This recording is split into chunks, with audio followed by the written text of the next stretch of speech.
mesdemoiselles, messieurs, Daniel Pilon, CPA, chroniqueur financier. Bienvenue à cette capsule très spéciale qui s'adresse aux premiers acheteurs de maison ou à ceux et celles qui sont admissibles au RAP. Ça peut être un peu plus vieux aussi et ça peut être leur deuxième essai. Alors, on va regarder pourquoi un RAP à la FTQ ou à la CSN, c'est un beau prêt à 0%, plusieurs milliers de dollars prêtés à 0%, gracieuseté de l'État. Le gouvernement il est chum avec les syndicats! C'est pas ça que je dis, mais c'est sûr que s'ils passent la hache dans ces bonbons-là, ça va être plus compliqué pour les élections. Donc pourquoi est-ce que c'est un prêt à 0%? Bonjour, c'est Pilon. Je suis avec mon petit-fils aujourd'hui. Puis j'ai dit que des fois, ça arrive que vous dites des affaires intéressantes. Puis lui, ça l'intéresse parce qu'il a commencé à travailler, il se débrouille bien dans la vie. Puis il commence à vouloir placer son argent. Ah ben, bonjour à votre petit-fils, ça me fait plaisir d'aider les jeunes. Il s'appelle comment votre petit-fils? Ouais, bonjour monsieur, moi je m'appelle Sébastien. Salut Sébastien, bienvenue à cette émission. Donc, si un jeune rappe et qui s'en va où c'est le plus intéressant, soit à la FTQ, soit à la CSN. CSN est encore une coche plus intéressante parce qu'il y a un bonbon fiscal de plus au Québec. Le jeune, il prend 5 000 par année de REER dans un de ces fonds-là. Bien, il va avoir dans son impôt des crédits de 750 au fédéral et 750 au Québec. Au Québec, plus s'il prend CSN, les crédits est à 20 %, c'est qu'il y aurait 1000. Dépendamment si le crédit, je pense qu'il est valide jusqu'en 2021, là, le bonbon au Québec à 20 %. Je ne sais pas s'ils vont le renouveler après. Et les REER n'est pas obligé de les déduire dans son impôt parce qu'il peut attendre que ce soit plus payant.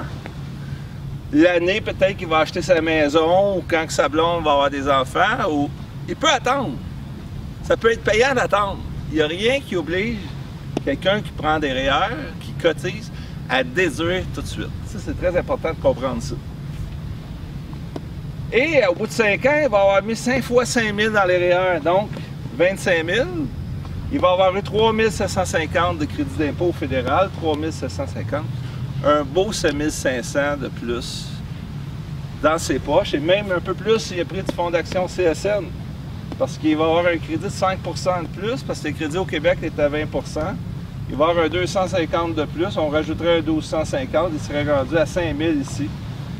8 750. Quelque chose comme ça. Là, il rappe. Il prend 25 000 dans ses REER, fait un melcageante sur sa maison avec sa blonde. Là, après ça, des années d'après, le gouvernement va dire vous devez rembourser votre RAP. Il n'est pas obligé de rien. Il n'y a personne qui est obligé de rien. Ouais, M. Pilon. Ça a l'air qu'ils disent que mes chums, moi, ils disent qu'ils sont obligés de rembourser le RAP. Puis, ça a l'air que tu te fais laver dans l'impôt, jamais tu ne rembourses pas là, pour prendre des fonds de travailleurs. Non, t'es un peu jeune homme.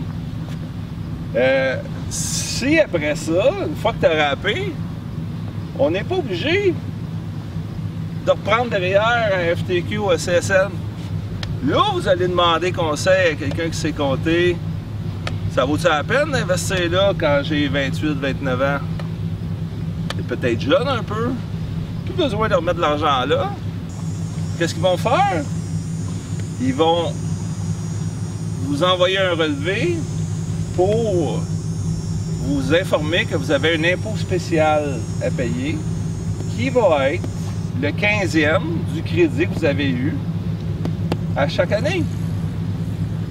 Donc, la même chose que la CSN, si le crédit a été plus haut, mais l'impôt spécial va être un peu plus haut. Mais si on a eu 3 750 de crédit d'impôt fédéral, bien, à chaque année, pendant 15 ans, à partir de 2026, on va avoir 250, un 15e de ça, en crédit d'impôt négatif. Donc, ça va monter notre impôt. C'est pas dramatique, là. C'est qu'ils vont vous facturer 3 750 $ dans 15 ans. Mais vous avez eu 3 750. Donc, c'est un prêt à 0%.